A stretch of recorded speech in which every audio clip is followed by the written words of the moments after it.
Yo guys, what's going on? Welcome to Stretford Paddock. I am Adam McKola. This is another 7 reasons, and today we're looking at 7 reasons why Manchester United beat Fulham to go back to the top of the league. And it might just be because we've played a game extra than Man City, and I know they've got an opportunity to go above if they win their game in hand, but you got to win your games in hand. You don't just get points given out to you for any reason unless you look at some of the VAR decisions in their game yesterday. But let's not get stuck into that. Let's get stuck into our game against Fulham and 7 reasons why. But before we do that, like, comment, share, get your thoughts in the comments below. Make sure you're subscribing and also make sure you're joining if you can as well. For now, let's get stuck into 7 reasons why. In at number 1, Manchester United did not panic. We didn't panic at all when we went behind in the game. We did what we usually do and turned that bitch around. 21 points we have gained from losing positions in the league this year. That's double more than the nearest challenger to us in terms of that stat. We have done pretty well in terms of turning defeat into wins, and that was vitally important against Fulham at Craven Cottage. They took the lead early on, and we didn't panic. I didn't panic. If you watched the watch-along, you would have seen an unbelievably cool me. I was about to say my own name. That would have felt weird. You would have seen me being unbelievably cool. I'm not normally like that, but I had this feeling we would come back. I had this feeling Fulham had scored too early, and we did just that because we didn't panic.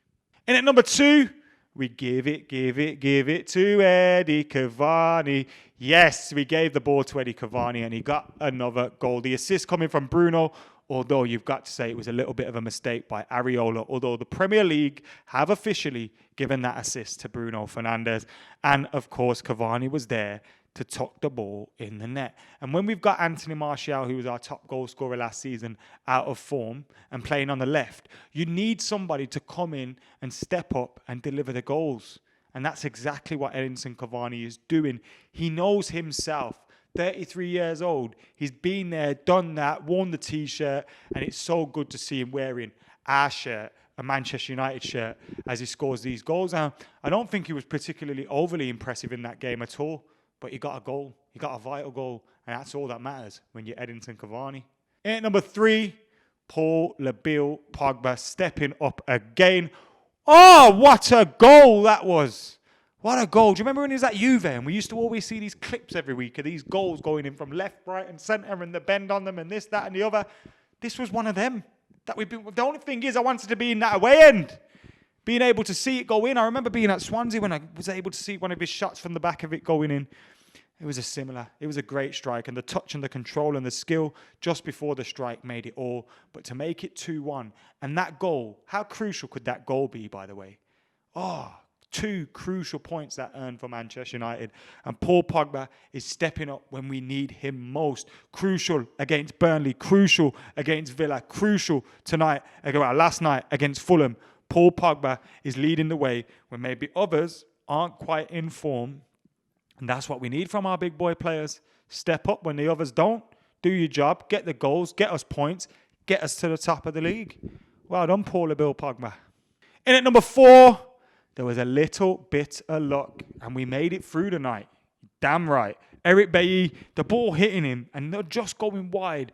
There was margins in it. So little margin. I mean, it was a bigger margin when City were offside earlier, and it wasn't given. So small, that margin, when Eric Bailly just squeaked it past the post.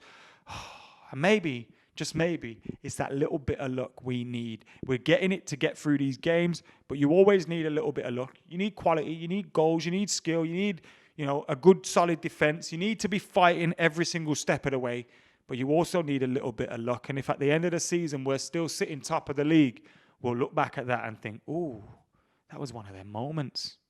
In at number 5, we've got a stronger defence now as well. And I know everyone's going to talk about Eric Bailly, and rightly so, because not only is he our favourite lunatic, he's also a very, very good centre-half, and he's been playing very well, and he's been a big, big part of why we have stepped up.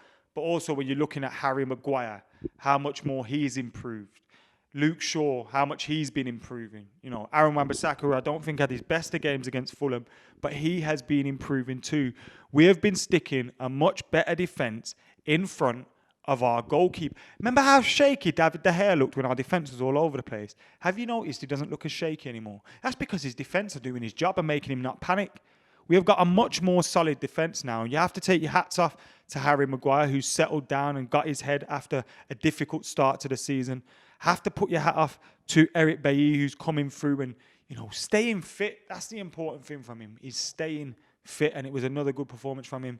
And we just need to keep it going because, like Fergie said, goals win your games, but strong defences win your titles. And we need to have our defence strong and solid all the way through. You see Lindelof putting it in against Liverpool with a good performance. Bailly doing it. Maguire doing it. We know what Tanzabi can do. We got a bit of competition in there now, and it's much needed. In at number 6, our run away from home just keeps going, doesn't it? It just keeps going.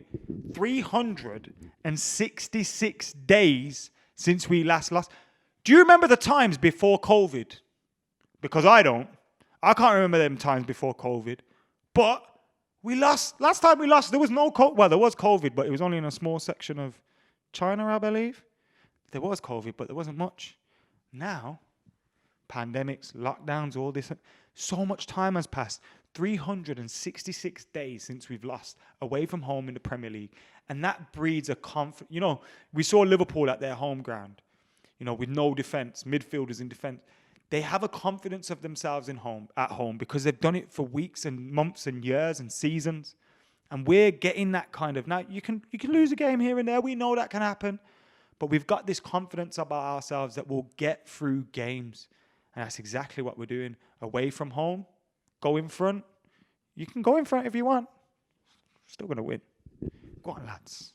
In at number 7, you have to take your hats off to what Ollie has done with the squad and the depth that we now have. When you're looking on the bench these days, now obviously not today because Cavani started, you're looking at the bench and you're seeing Telles, Donny van der Beek, Marcus Rashford.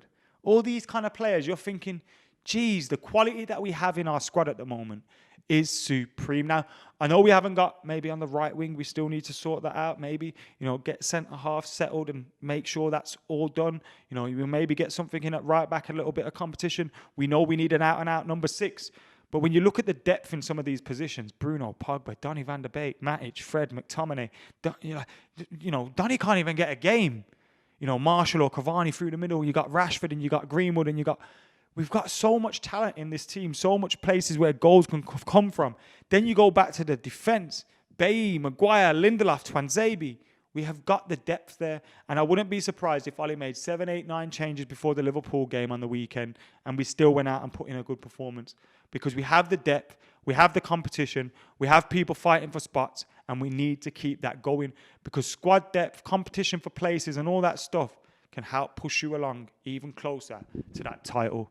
So, there you have your 7 reasons, guys. Let us know your 7 reasons in the comments below. Make sure you like and comment and sharing and subscribing. For now, I've been Adam McKola. I'm out of here.